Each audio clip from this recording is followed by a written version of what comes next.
작년에 최고점을 찍었던 수준까지는 회복 불가능하다고 보고 있어요. 올해 저는 $400 가까이는 다시 회복할 거라고 보고 있습니다. 올해 하반기 부분에. 그 이유는 6월달로 예고되고 있는 오스틴에서의 그 unsupervised 그 FSD가 저는 조금 연기될 수 있다고 봐요. 비감독의 FSD가 가능하다고 보는 것이 지금 이제 자율주행은 저는 GPU의 경쟁, 즉 컴퓨팅 파워의 경쟁으로 가고 있다고 저는 생각이 들어요. 그러니까 FSD 매출이 급증할 수가 있다라는 부분에서 테슬라가 언제 비감독을 통과하느냐가 대단히 중요한 시점이라는 거고, 그건 올해 안에 저는 가능할 거라고 보고 있는 거고요.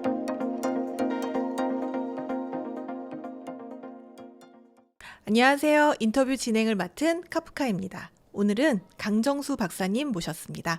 박사님 안녕하세요. 안녕하세요. 네, 간단하게 인사 부탁드립니다. 네, 그동안 잘 지내셨습니까? 이런 말이 좀 그렇네요. 많은 테슬라 투자자뿐만이 아니라 미국 주식 투자자 하시는 분들이 대단히 마음을 졸이는 시간을 지금 통과하고 있다고 저는 생각이 들고요. 그 마음을 졸이는 시간들을 우리가 팩트와 의견을 구별해서 조금 이 지금 현재 진행 상황들을 냉정하게 좀 살펴볼 필요가 있다고 생각이 들고, 좀 그런 부분을에 기여하기 위해서 제가 조금 준비를 해서 오늘 이 자리에 나왔습니다. 네, 최근에 테슬라 주가가 정말 크게 빠졌는데요. 거의 뭐 한때 500불 직전까지 갔다가 현재 200불대로 지금 하락을 했습니다. 네. 지금 이렇게 테슬라가 이렇게 큰 폭으로 주가가 힘을 못 쓰는 이유가 어디에 있다고 보시나요? 지금 여러 가지 두 가지의 큰 흐름이 있습니다. 하나는 이제 일론 머스크 때문이다. CEO 리스크가 폭발한 것이다. 라고 이제 이야기를 하면서 지금 유럽에서 테슬라의 매출이 50% 이상 빠졌다. 네. 영국도 그렇고 독일도 마찬가지고요. 그리고 심지어는 중국에서도 매출이 심하게 빠졌다. 이렇게 되면서 이거는 거의 지금 이러다가 테슬라 파산 선고하는 거 아니냐. 이렇게까지 이제 주장을 하시는 분들이 한 축으로 분명하게 계시고요. 네. 물론 매크로적인 건 우리가 예외로 놓죠. 매크로적으로도 지금 상황이 좋지 않은 건데요. 테슬라는 유독 또 안 좋기 때문에. 두 번째 태제는 강정수 같은 사람이 하는 얘기인데요. 제가 다른 방송에도 얘기하고 오늘 여기서 좀 더 얘기할 이야기는, 일론 머스크의 리스크도 분명히 존재하고는 있지만 이것은 계량화하기 되게 어려운 상황이고, 지금 현재 상황에서 가장 중요한 건 모델 Y의 페이스리프트의 생산이 현재 지연되면서, 그래서 딜리버리가 사실은 3월부터 진행이 되면서 1, 2월에 매출은 줄어들 수밖에 없었던 구조성을 가지고 있다. 테슬라의 모델 Y는 2024년 통계도 최근에 나왔어요. 또 월드 베스트 셀링카예요. 2023년에도 더 월드 베스트 셀링카였고 2024년에도 더 월드 베스트 셀링카입니다. 그만큼 테슬라 판매에서 매출에서 차지하는 비율이 절대적 의미를 가지고 있는데요. 여러분, 1월과 2월에는 구형 모델 일부 재고를 제외하고는 판매를 하지 않았죠. 여러분 다 아시는 것처럼 1월 초부터 모델 Y 주니퍼에 대한 예약 판매에 들어갔고요. 사람들은 다 예약에 들어갔고, 이 예약에 대한 딜리버리는 3월부터 진행이 되고 있습니다. 그러다 보니 1월, 2월은 매출이 떨어졌는데, 문제는 이때 마침 일론 머스크가 트럼프 행정부에서 도지의 수장을 맡으면서 다양한 정책들을 하면서 여기에 대한 반대 의견들이 크게 형성됐고, 반대파들도 형성이 됐고, 또 일론 머스크가 또 제가 보기에도 과도하게 영국이나 독일 정치에다가 코멘트를 하게 되면서 여기에 대한 반감들이 형성되면서 매출이 줄어들었다, 이런 주장을 하는 거에 대해서 저도 이것에 대해서 합리적 추론이 틀렸다고 생각하진 않아요. 합리성은 갖고 있으나 이것은 계량화할 수 없다. 왜요? 보통 정상적인 판매가 진행되는 시기에서 모델 Y가 정상적으로 판매되고 있을 때 이런 것이 있어서 정말로 매출이 반으로 줄었다라면 이것은 일론 머스크 때문이라고 우리가 원인을 귀결시킬 수 있지만, 하필이면은 모델 Y가 판매되고 있지 않는 시간에서, 특히 중국으로 친다라면 중국 같은 경우에 일론 머스크에 대한 반감 때문에 테슬라의 차량을 사지 않는다는 더 논리적인 타당성이 별로 없는 상황에서 중국 또한 매출이 줄어들고 있는 것은 모델 Y가 페이스리프트 주니퍼로 가면서 판매를 할 수 없었던 조건이 있었다. 자, 이것은 테슬라 경영진이 저는 일부러 결정한 상황이라는 거예요. 왜냐하면 우리가 새로운 제품으로 주니퍼로 체인지를 할 경우에 있어서 프로덕션에 있어서 생산 방식에 있어서는 되게 단계적으로 보통 일반적으로는 진행을 합니다. 예를 들자면 공장에 6개 라인이 있으면 1개 라인에서 새로운 모델을 시작을 하고요. 5개 라인은 구형 모델을 계속해서 생산을 합니다. 그리고 밖에는 알리지 않는 거죠. 왜냐하면 오스본 이펙트가 있기 때문에 사람들이 구형 모델을 안 살 거기 때문에 이 과정을 통해서 무엇을 하냐면 이 흔히 말하는 수율을 끌어올립니다. 수율을 끌어올려서 프로덕션 라인 1에서 주니퍼가 완벽하게 생산되기 시작하면 자 2번을 멈추고 2번의 구형 모델을 생산하는 2번 라인을 멈추고 여기를 또 변형해서 또 2번에다가 똑같은 1번에서 얻었던 방식을 그대로 이전해서 2번 또한 수율을 끌어올리고 그 다음에 3번 가고 4번 가고 그래서 한 공장이 끝나면 다음 공장으로 옮겨가고 이렇게 했는데 이번에 테슬라는 자동차 역사상에서 사실은 과거에 있었어요. 1900년대 초에 포드의 모델 T가 모델 A로 바뀌면서 한번 이렇게 전체 공장을 스톱시키고 새로운 모델로 체인지한 적은 있었지만 보통 이런 과도기적인 페이드 아웃 페이드 인 이런 과도기적인 단계를 거치는데 이번에 그 포드 자동차의 1900년대 초반에 있었던 것 이후로 처음으로 테슬라는 테슬라의 모든 그 4개의 공장, 프리몬트, 캘리포니아에 있는 공장, 텍사스에 있는 공장, 그 다음에 상하이 공장, 베를린 공장 이 4개 공장의 모델 Y 생산 라인을 모두 동시에 멈추고 모든 라인을 멈추고 이것을 다 조정을 한 다음에 조금씩 수율을 매주 높여왔다라는 거예요. 이것이 지금 6주에서 7주가 걸렸습니다. 그러니까 6주에서 7주는 모델 Y가 생산되지 않은 거예요.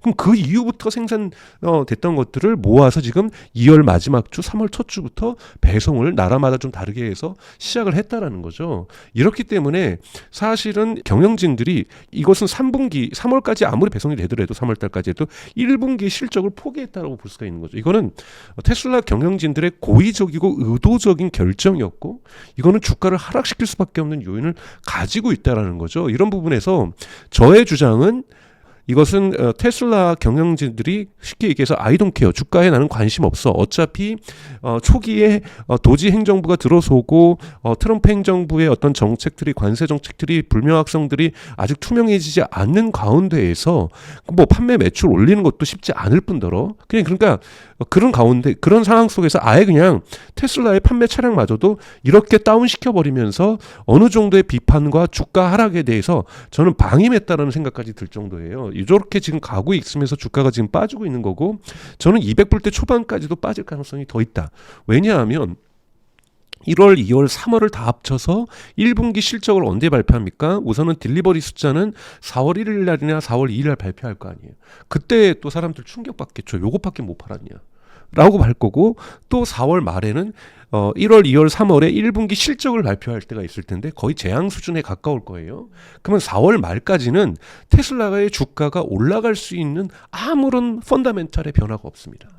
그렇기 때문에 제가 항상 주장해 왔던 것 트럼프가 당선됐을 때 테슬라 주가가 올라가는 것은 펀더멘탈과 관계없이 기대치가 올라가면서 올라갔던 것이고 펀더멘탈의 변화 자체는 사실은 그렇게 좋지 않았어요. 여러분 4분기 실적이 좋지 않아서 1월 말에 있었던 실적 발표에서도 실적이 좋지 않았음에도 불구하고 일론 머스크가 얘기했던 2025년의 가이드라인 즉 6월 달에 텍사스 오스틴에서 언슈퍼바이즈가 작동될 것이라는 로봇캡이 사이버캡이 작동될 것이라는 이 표현 때문에 사실은 주가가 내려가는 것을 하방 압력을 받쳐줬던 것인데 그 이후에 나오는 소식들은 펀더멘탈성으로 대단히 네거티브한 부정적인 소식들만 계속 누적되다 보니 주가는 하락할 수밖에 없었다고 저는 생각이 들어요. 그래서 테슬라의 주가는 현재 하락하는 것은 두 가지 태제, 즉 다 가설입니다, 여러분. 하나는 아직 입증이 돼야 되는 거죠. 하나는 일론 머스크가 공화당 편에서 트럼프 행정부 편에서 지금 공무원들을 해고하고 하다 보니 공무원들이 적으로 돌아선 거고 민주당을 지지하는 사람들이 적으로 돌아선 거고 유럽에서 사회당이나 진보당을 지지하는 사람들이 노동당을 지지하는 사람들이 일론 머스크를 싫어하고 적으로 돌아서기 시작하면서 지금 시장이 붕괴되고 있다라고 지금 주장을 한다는 부분에서 그분들의 주장 또한 합리성은 있는데 이 부분들을 또 언론이 증폭시켰죠. 기사거리가 되다 보니까 계속해서 이런 보도를 하면서 테슬라 주가를 하락시키고 있다고 저는 생각이 듭니다. 하지만 이것을 지금 입증하기에는 현재의 데이터는 그렇지 않다. 한번 데이터를 좀 보고 제가 설명을 드릴까요? 지금 여러분 이 데이터를 한번 보시죠. 이 데이터를 보시면 이것이 유럽에서 지금 그러니까 매 주마다 테슬라 차량이 어떻게 많이 팔리냐가 보이는 겁니다. 초록색이 이제 UK 영국이고요. 그러니까 영국이 많이 팔리고 있고 그러니까 영국이 중심으로 이렇게 보여주고 있는데요. 왼쪽에 여러분 보시는 것처럼 이것이 맨 오른쪽이 가장 2025년이고요. 그 다음에 그 전에 보이는 것이 2024년, 2023년, 2년, 1년 이렇게 되는데요. 2025년 보시면 대단히 판매량이 1월 첫 주, 1월 둘째 주, 셋째 주, 넷째 주, 2월 첫 주, 둘째 주, 셋째 주, 넷째 주 이렇게 보면은 판매량이 이것이 지난 작년이라든지 재작년 이렇게 비교해서도 대단히 낮다라는 걸 알 수가 있겠죠. 특히 작년하고 비교하면은 특히 2월 달 같은 경우에는 대단히 반토막이 나 있다라는 걸 알 수가 있습니다. 그런데 보면은 여기서 특이점이 있죠. 3월 첫 주죠. 3월 첫 주에 지금 올라가고 있다라는 거예요. 3월 첫 주에 왜 올라가고 있느냐? 이때가 지금 모델 Y 주니퍼가 배송이 시작된 주라는 거죠. 이때부터 올라가고 있는데 지금 유감스럽게도 이 3월 둘째 주 데이터가 안 나왔어요. 지금 둘째 주 데이터까지 나와야 되는데 둘째 주 데이터까지 나온다라면 이것이 다시 내려가거나 아니면 그냥 주춤한 정도가 아니라 다시 조금 더 올라간다라면 본격적으로 모델 Y의 주니퍼가 판매되면서 판매량이 회복되고 있다라고 볼 수가 있는데요. 요 정도면은 지난 분기 보시면 알겠지만 작년하고 거의 유사한 수준인 거예요. 그렇기 때문에 모델 Y가 본격적으로 딜리버리 되기 시작하면서부터는 판매량이 줄었다라고 얘기할 수 있는 것은 아니다라고 얘기를 할 수가 있고요. 이것은 유럽 상황이고요. 여기서 여러분 보시면 이 그래프에서 빨간색이 2024년 3분기가 있고요. 그 빨간색보다 조금 흐린 뭐라 그럴까요? 보라색 계열. 이것이 2025년 1분기인데 여기까지가 지금 기록이 되어 있죠. 그러니까 10주차까지가 기록이 되어 있는데 10주차에서부터 그 9주에서 10주차로 슬슬 올라오기 시작하고 있다라는 거예요. 그래서 이것이 계속 상승 공선을 탈지 안 탈지도 이거를 지켜봐야 된다라는 거고요. 그런 부분에서 앞부분에 보셨던 요 데이터하고 유사성을 보여주고 있고요. 그다음에 세 번째가 이게 중국입니다. 중국 같은 경우는 여러분 보험 데이터로 테슬라가 중국에서 보험을 하고 있기 때문에 테슬라 차량은 거의 100%를 보험을 하고 있습니다. 그렇기 때문에 보험 등록수로서 테슬라 판매 수치를 추적을 할 수 있는데 마찬가지로 여기 보라색을 보시면 훅 떨어졌다가 다시 올라가고 있는 모습들을 보여주고 있잖아요. 이런 모습을 보여주고 있는데 이 정도라면 충분히 이 모습이 이 상승세가 유지된다라면 다른 분기하고 큰 차이 없이 실적을 보여줄 수 있다라는 거죠. 확실히 떨어졌던 것은 이 구간이죠. 중국 같은 경우는 2월 달 구간에서 확실하게 테슬라의 이 차량 판매가 없었다라는 거고 아마 1월 달에 있었던 것은 구형 모델의 판매가 있지 않았을까 저렇게 이렇게 추론을 해봅니다. 그래서 이런 떨어졌던 부분이 올라가고 있다는 부분에서 모델 Y의 페이스리프트가 배송이 되기 시작하면서 매출이 증가한다라고 해석을 할 수가 있거든요. 그런 부분이 있기 때문에 2월 달에 중국에서 1월 달에 중국에서 전체 테슬라 차량의 매출이 줄어들었다라는 부분들은 모델 Y의 이 모델 체인지 과정 속에서 발생할 수밖에 없었던 구조적 요인일 수 있다는 것을 아직까지 이것만으로는 지금 판단할 수 없지만 어느 정도 타당성이 저는 있다고 저는 보고 있습니다. 이것이 3월달 전체 데이터가 나와봐야 저희가 전체적으로 확정할 수가 있겠죠. 그래서 여러분들 조금은 기다려보시는 것이 필요하고요. 하지만 테슬라 주가는 4월 말까지는 하방 압력을 계속 받을 수밖에 없는 상황이라고 저는 보고 있습니다. 사실 이 머스크의 정치적인 행보 때문에 뭐 시위며 뭐 또 차에다가 방화를 하고 불매 운동을 하고 이런 게 계속 발생을 하고 있잖아요. 이런 것들이 결국 앞으로 매출 감소로 이어질 거라는 의견들이 많은데 그렇다면 앞으로 또 지금 약간 기로에 있지만 판매 실적이 또 안 좋을 가능성에 대해서는 또 어떻게 보시나요? 그러니까 분명하게 이러한 정치적인 갈등, 사회적인 갈등이 없다라면 테슬라 차량은 지금보다 더 많이 팔리고 있을 겁니다. 이거는 부정할 수 없는 사실이고요. 제가 주장하는 것은 이것을 계량하기 되게 어렵다. 이것이 정말로 매출에 마이너스 30%를 가져올 것인지 마이너스 50%를 갖고 올 것인지 정말 그 사람들이 이 차량을 원래 구매하려고 했었는데 구매 안 하는 것인지 이것을 그러니까 정확하게 계량하기 되게 어렵다라고 얘기할 수 있고요. 물론 저는 또 일부에서 주장한 것처럼 민주당 지지자들이 저렇게 또 반대를 하지만 공화당 지지자들이 살 것이다. 저는 그렇게 또 그것도 계량하기 되게 어렵다고 보고 있거든요. 오히려 지금 봐야 될 것은 실제로 모델 Y가 제대로 생산이 되면서 배송이 되기 시작할 때 사람들이 소비자들의 만족도에 따라서 제품에 대한 구매가 계속 이어질 것인가 봐야 되는 거고요. 또 하나는 올해 이제 상반기 끝날 때쯤 즉 6월 6월달이나 7월 올 여름이라고 좀 보고 있는데 나올 모델 Q가 됐던 이것이 뭐 사이버 캡이 됐던 새로운 지금 저가형 모델이 나오는데 저는 이 저가형 모델에 대한 반응이 대단히 좋을 거라고 보고 있어요. 그래서 현재로서 저는 2분기, 3분기, 4분기에만 열심히 팔아도 저는 작년보단 더 많이 팔려서 한 200만 대 선은 지금 넘어설 거라고 보고 있거든요. 그런데 이제 이 모습이 데이터 수치로 나타나기 전까지는 말씀하셨던 이런 방화 사건이라든지 반대 의견이라든지 또는 뭐 캠페인들 또 뭐 기아도 EV3를 갖다가 미국에서 판매하면서 테슬라를 공격하는 조금 광고를 좀 하기도 하고 뭐 이런 걸 하고 있는데요. 이런 부분들이 분명하게 지금 언론에서는 버즈량을 일으켜내고 있는 거고 저는 일종의 이것도 소음을 많이 일으켜내고 있다라고 저는 보고 있어요. 그래서 여기에서 진정한 신호를 볼 때는 분명하게 부정적인 영향은 있지만 저는 이것이 절대적으로는 큰 차이를 가지고 있지 않다. 물론 이것이 제가 신념으로 가지고 이런 말씀을 드린다라고 저를 또 해석하실 수 있겠지만 조금 저도 만약에 저의 태제이기 때문에 태제는 틀릴 수 있죠. 저의 태제는 틀릴 수 있습니다. 근데 그 태제가 맞기 위해서는 정상적인 모델이 판매되는 상황이었다라면 제가 수용을 쉽게 했을 것 같아요. 근데 저도 분명히 계속해서 말씀드리지만 그 태제가 완전히 틀렸다는 아니지만 지금과 같은 어떠한 판매 저하를 100% 설명할 수는 절대 없다. 왜?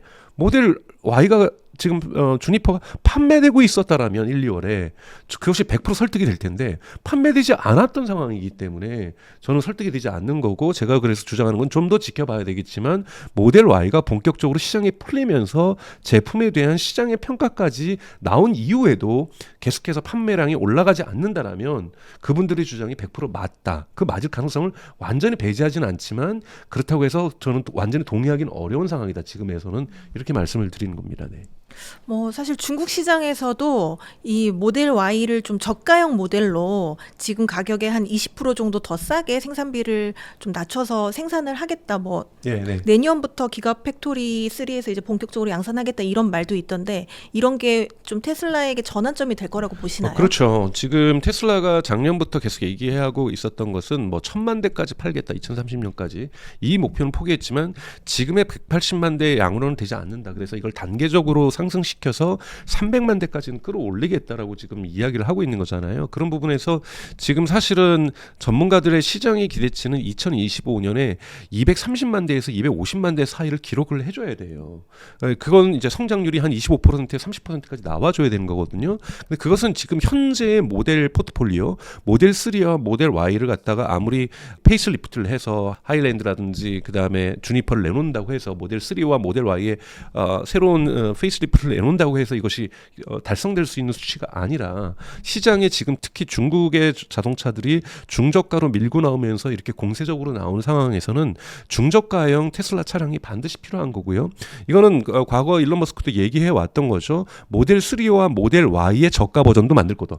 그 변형을 해서 예를 들자라면 당장의 유럽 같은 경우에 모델 3가 조금 더 저렴하게 나가요. 왜냐하면 뒷좌석에 흔히 말하는 열 시트를 없앤다든지 뒷좌석에 모니터를 없앤다든지 이런 식으로 조금이라도 단가를 낮추기도 하고요. 그래서 지금 2026년부터 중국에는 모델 Y의 흔히 말하는 저렴이 버전이 나올 거라고 하는 거고 그 전에 더 중요한 것은 흔히 말하는 모델 Q라 불리는 또는 사이버캡의 일반 판매 차량으로 불리는 이 모델 Q가 얼마나 2025년 하반기에 매출을 끌어올릴 수 있느냐가 테슬라에게는 대단히 중요합니다. 만약에 이것이 시장에서 실패를 한다 그러면 테슬라 주가는 대단히 크게 떨어질 거고요. 그렇기 때문에 테슬라의 모델 Q의 성공 그리고 모델 Y의 페이스리프트가 2024년에 그랬던 것처럼 2023년에 그랬던 것처럼 2025년에도 늦은 출발을 하고 있지만 The World Best Selling Car가 돼야만 하는 거죠. 이 정도의 수치는 반드시 테슬라가 이루어져야 되는 거고 그 위에 자율주행과 그 다음에 옵티머스를 쌓는 것이지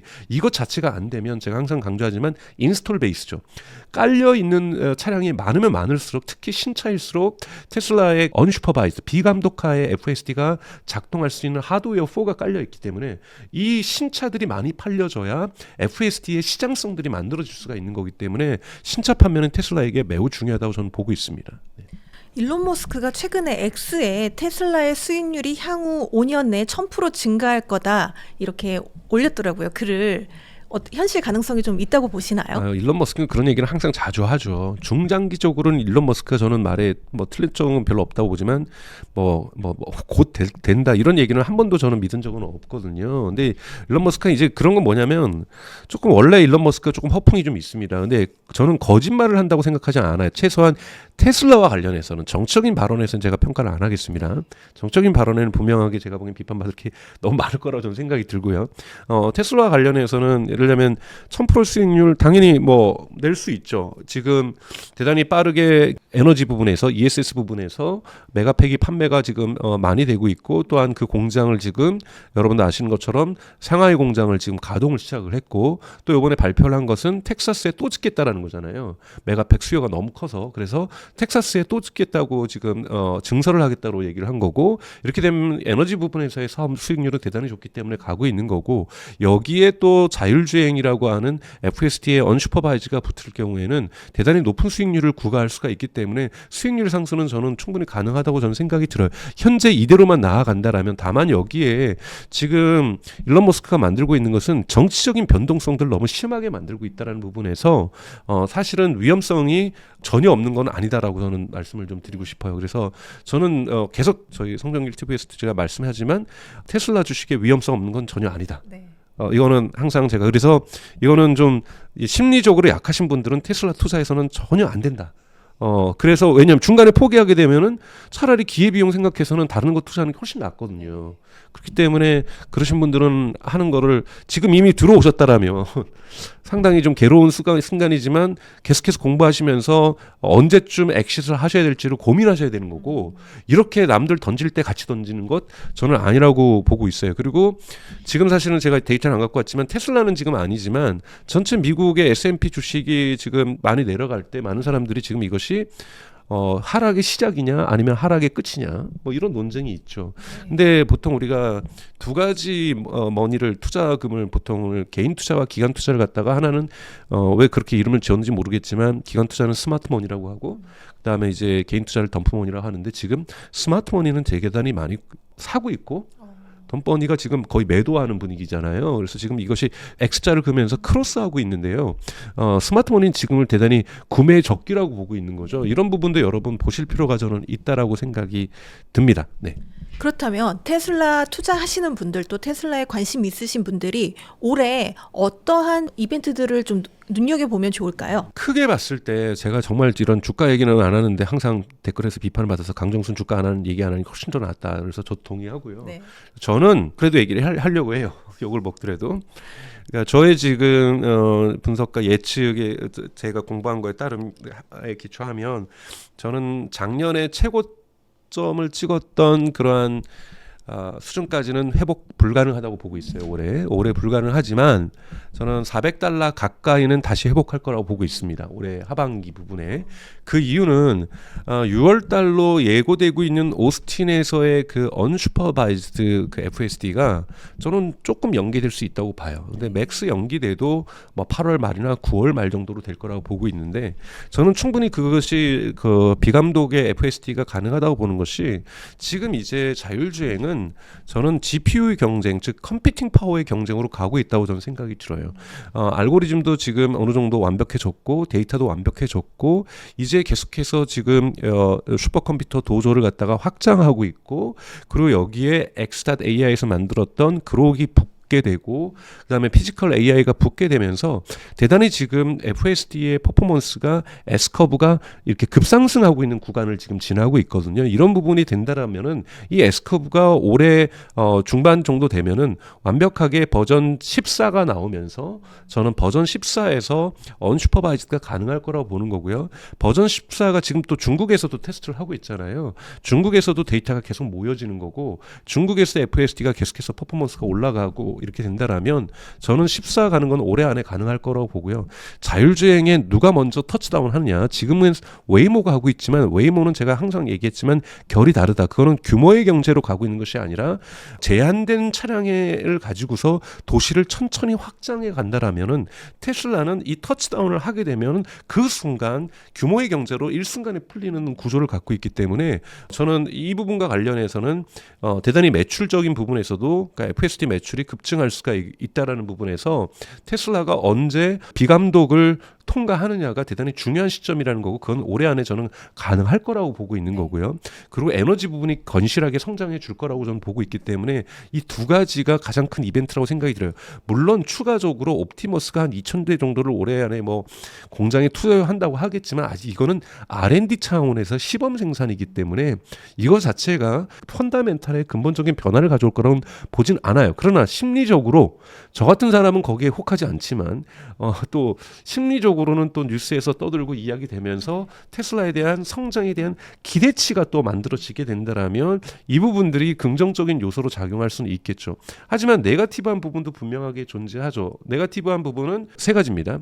첫 번째 아까 말씀드렸던 차량 판매가 3월을 시작으로 해서 본격적으로 성장을 해야 되는데 이게 성장이 안 되고 계속해서 정치적인 영향 때문에 꺾어지기 시작한다. 이러면 제가 보기에는 사실은 걷잡을 수 없는 매도세가 저는 형성되고 있을 거라고 생각이 들고요. 이건 아니야. 이거는 아니고 그래도 어느 정도 회복을 해요. 회복을 해서 역시 테슬라의 이러한 그 정치적인 것에 대한 어떤 환경은 우려였어. 하지만 모델 Q가 나왔는데도 잘 많이 안 팔린다든지. 또는 모델 Q가 나왔는데 뭔가 생산 공정에 문제가 돼서 모델 Q의 생산이 내년으로 연기가 된다든지 그래서 올해 매출이 겨우 해봤자 작년 수준으로 된다든지 이러면 테슬라 주가는 또 떨어질 가능성이 좀 존재 분명히 한다. 그래서 이런 생산의 흐름들도 여러분 지켜보셔야 된다는 거고 그다음에 이제 언슈퍼바이즈드 이 부분들이 진짜 안 될 수도 있는 거죠. 가능성을 제가 높다라고 보고 있지만 아주 낮은 저는 확률로서 안 될 수도 있는 건 좀 그것도 보셔야 된다는 거고 두 번째. 세 번째는 사실 정치적 갈등이죠. 정치적 갈등은 진짜 이건 신도 예측하기 어려운 거예요. 토지에서 지금 뭐 계속 논쟁 중인 것이 뭐 예를 들자면 지금 뉴욕타임즈하고 논쟁 중인 것이 이번 주에 계속해서 도지가 밝혀냈던 것이 뭐 심지어는 200살도 나왔죠. 뭐 150살도 나오고 나이가 이미 죽은 사람들도 나이가 들어가서 150살인데도 연금을 받고 있었다. 이런 걸 도지가 밝혀내서 이렇게 줄였는데 또 뉴욕타임즈에서 밝혀낸 건 지금 80 몇 살에 살아계신 분인데 또 죽었다고 생각하고 도지에서 이것도 가짜로 나갔다고 생각하고 여기에 연금을 안 줬다. 뭐 이런 실수들이 분명히 있을 수 있죠. 그런데 이런 것들이 갑론을박하게 되게 되면서 도지가 정말 워킹하는 것이냐, 워킹하지 않는다, 도지 잘못하고 있다 이런 부분들에서 막 여론이 세지면서 트럼프가 너 도지 좀 그만해라 이제 뭐 이런 얘기를 해버린다. 네. 이러면 주가는 떨어질 수밖에 없죠. 왜요? 일론 머스크가 그렇게 도지를 하는 이유를 테슬라 주주들은 저렇게 열심히 해주면 그래도 테슬라나 스페이스 X에 좀 더 우호적인 법적인 환경을 만들어 주겠지. 트럼프 행정부가 미국 공화당이 이것 자체에 대한 기대치가 물거품이 될 수가 있는 거잖아요. 그런 부분에서 도지가 워킹하지 않는 것도 사실은 나쁠 수 있다. 물론 여기에 제가 다 빼고 있는 변수는 매크로적인 변수는 제가 다 빼고 있습니다. 인플레이션이 실제로 발생할지 또는 정말 미국이 지금 아래 공포라고 하는 것이 현실화가 될지 이런 부분들은 다 빼고 말씀드린 거. 이거는 테슬라가 아무리 잘해도 이거는 이 흐름은 꺾을 수가 없는 거기 때문에 매크로적인 영향은 여러분 S&P 500 전체에 지금 주는 미국의 나스닥이나 미국 전체 주식시장에 주는 영향에 대한 매크로 영향은 따로 별도의 문제로서 논의해야 될 바라고 저는 생각하고 있습니다. 네. 최근에 보니까 현대차 공장에서도 휴머노이드 로봇이 도입되고 또 오픈 AI에서는 연봉이 3억인 AI 비서를 출시한다 이런 소식들이 들리는데요. 이 기술의 발전이 놀랍기는 하지만 또 한편으로는 사람들이 설 자리가 점점 사라지는 게 아닌가 하는 걱정도 일부에서는 또 하고 있습니다. 앞으로 어떤 생태계가 만들어질 거라고 보시나요? 저는 작년 12월까지는 일반 인공지능 즉 데피니션 정의를 어떻게 하는가는 전문가들마다 다 다르긴 합니다만 그냥 보편적으로 그냥 그래도 다수가 이야기하는 것 인간의 인지 능력을 뛰어넘는 그러니까 평균적인 인간의 인지력을 뛰어넘는 AI가 나올 것이다 라는 부분을 저는 믿지 않았어요. 그리고 그런 논쟁 자체가 그렇게 중요하지 않다고 저는 생각을 했는데요. 저도 자꾸 그쪽으로 마음이 약해져요. 왜냐하면 최근에 이제 뉴욕타임즈에 3월 4일자였나요? 에즈라 클라인이라고 하는 대단히 유명한 사람이죠. 그 사람이 이제 일반 인공지능이 온다라는 건 의심이 없다. 바이든 행정부에 있었던 사람도 그렇고 지금 트럼프 행정부에 있는 사람들도 그렇다. 그 기술진들하고 그러니까 실리콘밸리 있는 사람들하고 대화를 했을 때 그들이 그렇게 평가를 하고 있다 이런 이야기를 하면서 바이든 행정부 때 AI 정책을 백악관에서 총괄했던 벤 뷰캐넌하고 1시간 30분간의 이 팟캐스트를 진행을 합니다. 그래서 거기에서 일반 인공지능이 이제 현실화가 됐을 경우에 이것이 중국하고의 어떤 갈등을 이을지, 그리고 일자리에는 어떤 문제가 있었을지, 그리고 이것이 바이든 대통령 당시 대통령하고 이 부분에 대해서는 어떤 논의들이 있었는지 이런 얘기들을 자세하게 했고요. 또 지난주에는 또 제가 대단히 좋아하는 뉴욕타임즈에 있는 케빈 루즈라고 하는 이 테크 전문 기자가 있습니다. 정말 훌륭한 기자인데요. 이 테크 기자가 케빈 루즈라는 기자가 처음으로 일반 인공지능이 올 것 같다라고 이제 지난주에 분석하는, 물론 이거는 개인의 의견입니다. 그래서 분석의 이유들을 몇 가지를 대고 있었어요. 실리콘밸리에 있는 사람들은 다 만나봐도 AI 전문가들이 다 이것을 걱정할 정도로 AI 일반 인공지능이 올 것이다. 이렇게 이야기를 하고 있다라고 얘기를 하고 있고, 실제로 그런 일이 일어날 가능성에 대해서 깊게 이야기를 하고 있습니다. 그래서 일반 인공지능이 그러니까 트럼프 임기 내에 온다라는 것을 지금 실리콘밸리 쪽에서는 기정사실화하고 있는 것 같아요. 그렇게 된다는 것은 2027년이나 2028년 정도라고 얘기할 수가 있는 거죠. 그래서 뭐 어떤 분들은 인류가 만들어온 어쩜 마지막 기술적인 최고치가 아닐까. 이거를 더 뛰어넘는 무언가를 발명한다는 것은, 우리가 전기를 발명했고 증기기관을 발명했고 자동차를 발명하고 컴퓨터를 발견했고 인터넷을 발명했지만 인공지능 이상의 것을 우리가 인류가 만들어낼 수 있을까라고까지도 얘기하는 분들이 계신데요. 뭐 저는 더 있을 거라고 저는 생각이 들어요. 그러니까 기술의 테크놀로지의 발전이라는 것은 제한이 저는 없다고 보는데요. 그래서 일반 인공지능의 시대가 가까이 오고 있다라는 거는 이제 저도 이제 조금씩 마음이 흔들리면서 그럴 수 있겠구나, 그 마음의 준비를 해야 할 필요가 있겠구나. 제가 뭐 얼마나 많이 알겠어요. 그러니까 머저리티 다수가, 전문가 다수가, 또 제가 신뢰하던, 지금까지 신뢰하던 사람들이 입장들을 선회하면서 이걸 현실로서 받아들이는 모습을 볼 때 저 또한 이것을 수용할 준비를 천천히 하려고 하고 있어요. 그러나 이거를 여러분 SF 소설처럼 이렇게 받아들이면 안 됩니다. 뭐 인간을 지배하고 뭐 물론 모든 기술은 항상 위험성, 밝은 면이 있으면 어두운 면을 가지고 있기 때문에 이 어두운 면을 어떻게 규제하고 제어할 것인가는 인간은 항상 고민해야 되지만, 이걸 너무 SF 소설처럼 해가지고 갑자기 괴물이 나타나고 우리를 지배할 거고 스카이넷이 나타나서 우리의 뭐 모든 행동을 다 지배하고 우리는 그들이 지시한 대로만 살아가고, 이러한 논의는 저희가 얘기할 건 아니고요. 이러한 부분에서 여러분 경제 사회가 어떻게 변할지에 따라서 여러분들의 삶을 어떻게 조직할지, 또는 정치적으로 사회적으로는 어떤 준비를 해야 될지도 있지만 투자자의 관점에서는 또 어떠한 투자를 해야 될지, 이런 부분들을 여러분들이 이제 생각하셔야 된다고 저는 생각이 들어요. 그래서 전체적으로 개인적으로 볼 때 일자리와 관련돼서는 에즈라 클라인이 뉴욕타임즈에서 이런 얘기를 합니다. 그러니까 벤 뷰캐넌하고 얘기를 하면서 바이든 행정부에서는 이런 얘기를 했다라는 거예요. 모든 일자리가 줄어드는 게 아니라 일자리마다 다른데, 특히 개발자 일자리가 지금 많이 줄어들 거라고 얘기를 해요. 커서 AI라든지 클로드라든지 이런 걸 쓰면서 개발자분들이 AI 없으면 요즘 일을 못 하실 정도거든요. 그러다 보니까 2명에서 3명의 역할을 한다든지 3명에서 5명의 역할을 하는 것들이 요즘 문화다 보니까 개발자 숫자가 줄어들지 않겠느냐 얘기를 하는데, 벤 뷰캐넌은 그런 얘기를 합니다. 뉴욕타임즈에서. 그렇지 않다. 소프트웨어를 만들기 쉬워지고 좀 더 우리가 소프트웨어가 곳곳에 있는 사회로 진화할 거기 때문에 개발자의 수요는 증가할 것이다. 100% 개발자를 대체하는 것이 아니라 개발자의 생산성을 높이는 것이기 때문에 이렇게 보는 거고요. 하지만 마케팅을 공부하는 대학생들은 걱정이 된다는 거예요. 왜냐하면 일반 기업들에서 마케팅에서 지금 벌써 AI 툴들을 많이 쓰기 시작을 하고 있어요. 특히 메타라든지 구글이라든지 틱톡이라든지 이런 데든, 또는 아마존 이런 데 같은 경우에서는 광고를 집행하는 것까지도 이제 AI가 해주고 있거든요.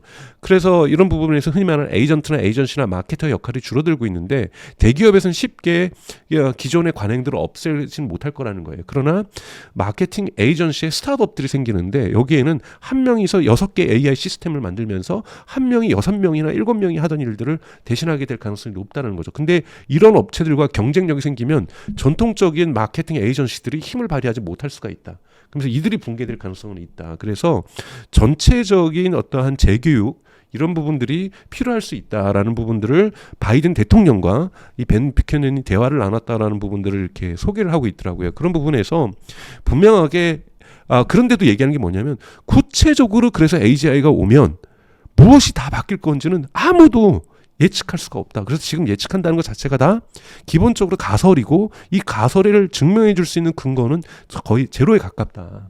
왜냐? 예를 들자라면 노벨 물리학상을 받았던 제프리 힌턴, Godfather of AI의 Godfather라고 하시는 분도 뭐라고 얘기했냐면 2019년인가 앞으로 2, 3년 안에는 라디올로지스트, 즉 방사선학과에 있는 의사들 필요 없다. 왜? CT 촬영한 거, MRI 촬영한 거 이제 다 AI가 읽을 거고 AI가 더 잘할 거니까 그 사람들을 교육시킬 필요도 없다라고 얘기를 했어요. 그분이. 근데 지금 방사선학과의 의사들은 더 늘어났어요. 그러니까 근데 방사선학과 계시는 분들이 요즘 AI를 많이 씁니다. AI를 많이 써서 CT 촬영과 MRI 촬영에 대한 어떠한 정확도를 높이는데 도움을 많이 받고 있거든요. 그렇다고 해서 생명을 다루는 데서는 0.1%의 오류도 있어서는 안 됩니다. 그래서 AI가 봤더라도 사람도 다시 한번 재차 확인하는 거죠. 또는 사람이 잘못 본 것을 AI가 고쳐줄 수도 있다는 부분에서 같이 협력하면서 MRI나 CT 촬영의 정확도를 높여내는 것이지 이제 의사 필요 없어. 이렇게 갈 수 있는 것은 아니라는 거죠. 그런 부분에서 모든 일자리가 아무리 AI가 똑똑해지더라도 다 사라지지는 않을 수 있다라는 부분에서 잡의 어떠한 일자리의 격변 이런 것들은 분명하게 존재하겠지만 지금 이것을 재단하기는 대단히 어렵다라고 좀 말씀을 좀 드리고 싶습니다. 그리고 또 휴머노이드 로봇의 시대가 오는 것도 분명하게 가까워지고 있는 건 맞아요. 그러나 현대자동차에서 보스턴 다이나믹스를 갖다가 공장에서 시험 가동을 하고 피규어가 지금 BMW 공장에서 시험 가동을 하고 앱트로닉의 아폴로, 구글에서 최근에 투자를 했죠. 여기서는 지금 메르체데스 벤츠 공장에서 시험 가동을 하고 그다음에 올해 말에는 테슬라도 옵티머스를 공장에서 시험 가동을 하겠다. 여러분 이런 거는 아직은 R&D예요. 그러니까 연구 개발 단계에 있는 겁니다. 1000대, 2000대를 하는 거는 시험 단계라는 것이지 이것이 물론 R&D 중에서 R&D가 끝나고 진짜로 시장을 형성하면서 매스마켓 대중 시장을 형성할 수 있는 가능성들은 있죠. 그걸 목표로 하는 거고요. 그러나 이것이 당장 그렇다고 해서 내년에 일어난다 이렇게 지금 단언할 수는 없는 거고요. 다만 그 단계에 점점 가까워오고 있다라는 것은 분명하게 맞습니다. 그래서 휴머노이드 시장이 저는 2030년 전후에서 형성되지 않을까라고 보고 있어요. 왜냐하면 자동차보다 데이터가 적습니다. 아무리 피지컬 AI로 지금 구글도 피지컬 AI 뛰어들었고 메타도 피지컬 AI 들었고 피지컬 AI를 지금 가장 이끌고 나가고 있는 것은 엔비디아죠. 엔비디아고 해서 가상 공간에서 연습을 하면은 실제 공간에서도 잘할 수 있을 것이다. 이러한 저는 타당하다고 보고 있어요. 그렇다고 해도 어느 정도의 실제 데이터가 있어야 그걸 가상 공간에서 시뮬레이션을 할 수가 있는 거거든요. 그래서 데이터들이 많이 모여야 되는데요. 공장의 상황이라는 것들이 대단히 복잡하고 물론 여기에 규칙들이 있어서 업무가 진행됩니다만 이거를 시뮬레이션 하는 데는 어느 정도 시간이 필요할 거고요. 또 하나는 AI가 발전하더라도 메카니컬하게 기계적으로 이걸 구현하는 건 또 쉽지가 않습니다. 왜냐하면 우리가 말했던 우리가 구별해야 될 것은 휴머노이드 로봇하고 협동 로봇을 구별해야 됩니다. 협동 로봇은 인간과 함께 있지만 AI에 의해서 작동되는 것이 아니라 룰 베이스에 의해서 로봇팔 같은 경우가 커피를 끓여준다든지 피자를 만들어준다든지 또는 철판을 옮긴다든지 그건 원래 또 있었던 거죠. 납땜질을 같이 해주는 로봇팔들 원래 자동차 공장에 로봇팔들이 대단히 많았죠. 이것의 진화된 형태라고만 볼 수 있는 거거든요. 그런데 이런 부분들은 인간의 손을 대체하지는 못합니다. 휴머노이드가 대체하려고 하는 것은 인간을 노동을 대체하려는 거잖아요. 그건 뭐냐면 인간만이 할 수 있었던 자동차 공장에서의 공정을 대체한다는 건데 그게 뭐냐면 제가 항상 여기서 얘기하는 것처럼 자유도 27도의 자유도를 가질 수 있어야 특히 자동차 공장에서는 하네스 작업이라고 하는 전기줄 전선을 자동차 내부에다가 여러분 그랜저나 제네시스에 2kg가 넘는 전기줄이 들어가는데 그 전기줄을 놓는 작업들을 해야만 하는 건데요. 그 정도의 메카니컬 할 정도로 유연하게 기계가 작동하는 데는 아직 어떠한 로봇 기업도 휴머노이드 로봇 기업도 테슬라마저도 여기까지 도달하고 있지 못하고 있다는 거예요. 그렇기 때문에 실제로 인간을 대체할 때까지는 메카니컬한 부분에서도 성과들이 진전이 조금 있어야 된다. 물론 이것이 10년, 20년 남았다고 보진 않지만 저는 그래도 바로 올해 안에 내년 안에 27년 안에 된다 이렇게는 저는 생각하고 있지는 않습니다. 휴머노이드 로봇 시장에서의 테슬라의 위치는 어떻게 보시나요? 이것도 치열한 경쟁 시장이죠. 근데 저는 이걸 테슬라가 100% 이 시장을 마켓쉐어를 가져갈 거라고 저는 절대 생각하지는 않습니다만 가장 앞서 있는 기업 중에 하나인 것은 분명합니다. 이 테슬라를 지금 추격하고 있는 거죠. 중국 기업들이 추격하고 있는 거고 엔비디아에 의해서 엔비디아하고 협업하고 있는 보스턴 다이나믹스. 보스턴 다이나믹스는 AI 기술이 좋지가 않아요. 이 부분은 지금 엔비디아 거를 같이 하고 있는 거고요. 그 다음에 이제 구글이 결합을 해주는 앱트로닉의 아폴로라는 로봇들 그리고 그래서 구글이 지금 계속해서 제미나이 로봇이라든지 뭐 이런 식으로 AI와 로봇과 관련된 AI를 계속해서 출시를 시키고 있죠. 이제 막 뛰어들었지만 대단히 공세적으로 뛰어들 거라는 거고 그다음에 피규어 AI도 잘 하고 있고요. 그다음에 이제 아마존이 하고 있는 어질리티 로보틱스의 디지트라는 로봇도 여긴 벌써 웨어하우스에서 작동하고 있었는데 얘는 조금 달라요. 휴머노이드 로봇이지만 손이 얘는 이렇게 납작손이거든요. 집게손이라서 왜냐하면 이 소포만 운반하는 휴머노이드 로봇이기 때문에 특수 목적이기 때문에 일반화된 휴머노이드 로봇이라 볼 수가 없기 때문에 어질리티 로보틱스는 좀 제외시킬 수 있고요. 중국의 지금 유니티라든지 중국엔 다양한 지금 휴머노이드 로봇 기업들이 지금 이 시장에 뛰어들고 있어서 누가 먼저 터치다운 할지는 아직 결정할 수는 없다. 하지만 테슬라 또한 대단히 앞서가고 있다라는 부분은 저는 분명하고 있다라고 저는 생각이 들어요. AI 부분에서도 앞서가고 있고요. 테슬라 같은 경우는 옵티머스는 그다음에 이 자유도 부분에서는 27도가 인간의 자유도라면 지금 테슬라는 21도에서 22도까지 지금 가고 있고요. 이런 부분에서 대단히 높은 수준의 메카니컬한 부분을 가지고 있고요. 아직 테슬라도 해결하지 못했고 요즘은 여러분 중국의 유니트리 보시면 여러분들이 이제 충격받았던 게 이제 설 명절 때 막 부채춤 췄던 로봇 네. 기억나실 겁니다. 근데 그 로봇의 결정적인 문제가 뭐냐면요.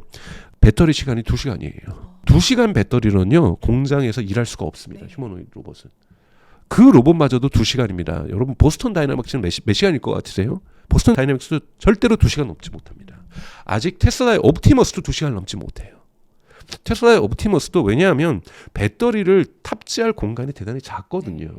자동차에 비해서. 그래서 미니멈 4시간, 가장 좋게는 8시간까지 가려면 배터리 기술 또한 더 진화를 해줘야 된다는 거예요. 그래서 배터리의 밀도라든지 퍼포먼스가 증가하지 않는 이상은 휴머노이드를 공장에 투여한다는 건 대단히 어렵다라는 부분에서 아직까지는 다양한 부분에서 조금씩 더 완성해야 될 부분이 많고 이런 부분에서 테슬라가 어느 정도 앞서 있는 것은 맞지만 테슬라 또한 숙제가 분명하게 있다라고 볼 수가 있습니다. 사실 최근에 기사를 보니까 중국에서 옵티머스의 절반 값으로 생산할 수 있는 휴머노이드 로봇을 만든다 이런 이야기도 네. 이야기도 있던데 그렇다면 가격 경쟁 면에서 또 테슬라가 조금 어려워지지 않을까요? 네, 지금 사실은 가격을 처음 이야기하고 있는 건 테슬라하고 지금 유니트리가 유일해요. 그러니까 테슬라 같은 경우는 2만에서 3만 달러 정도로 이야기를 하고 있고 그러기 위해서는 전제 조건이 있습니다. 테슬라도 연간 100만 대 생산이에요. 대략 규모의 경제가 나와요. 여러분들 평균 생산 비용이 하락하게 되면서 가격이 내려갈 수가 있죠. 그래서 100만 대 정도를 연간 생산해야 2만 달러에 가까워질 수 있다라고 일론 머스크는 얘기를 하는 거고, 뭐 그 전에는 2만 달러에서 3만 달러 수준에서 왔다 갔다 할 거라고 지금 얘기를 하고 있는 거고, 지금 이 유니트리에서는 지금 G1이라고 하는 모델을 이번에 선보였죠. 그래서 10,000달러. 반가 긴격. 그래서 10,000달러짜리인데 조금 키도 작고 몸체도 작은데 잘 작동해요. 유연하게. 근데 G1도 아직까지는 배터리 시간이 2시간밖에 안 돼요. 그래서 아직 G1도 풀어야 될 숙제는 많은데요. 문제는 중국이 가지고 있는 흔히 말하는 대량 생산의 그 가능성이죠. 지금도 배터리 가격이라든지 태양광 가격이 계속해서 내려가는 것, 그리고 미국이 이 문제를 계속 제기하는 게 뭐냐면 오버캐퍼시티라는 용어잖아요. 그러니까 초과 생산하고 있다는 거예요. 필요보다 더 많이 생산하니 그래서 이거를 갖다가 일부를 아주 싸게 국가가 보조금으로 채워주면서 만들어 주다 보니 그 생산의 비용이 내려가는 거죠. 초과 생산을 할 정도로 더 쓸데없이 많이 생산하다 보면은 평균 가격이 내려가서 가격이 저렴해지는 거거든요. 그러니까 수요보다 더 많이 생산하는 거예요.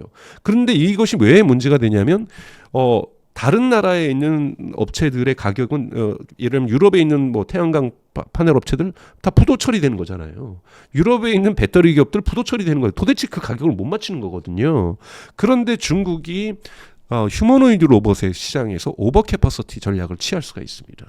왜냐하면 중국 정부가 2023년 11월에 냈던 국가 전략 그 보고서에 보면은 제안서 그 전략 문서에 보면은 2027년이에요. 그러니까 저는 말도 안 된다고 봐요. 2027년인데 연간 3,500만 대를 생산하겠다고 얘기를 해요. 2027년부터. 저는 근데 그건 불가능하지만 2030년부터는 될 수도 있고 2033년부터도 될 수 있는데 여러분 중국이 휴머노이드 로봇을 연간 200만 대도 아니에요. 3,500만 대예요. 그러니까 정말 말도 못하게 생산을 하겠다라는 거잖아요. 그러면서 얼마나 많은 처음에는 트라이얼 에러들이 일어나면서 그중에 1,000만 대는 못 쓰고 버릴 수도 있는 거잖아요.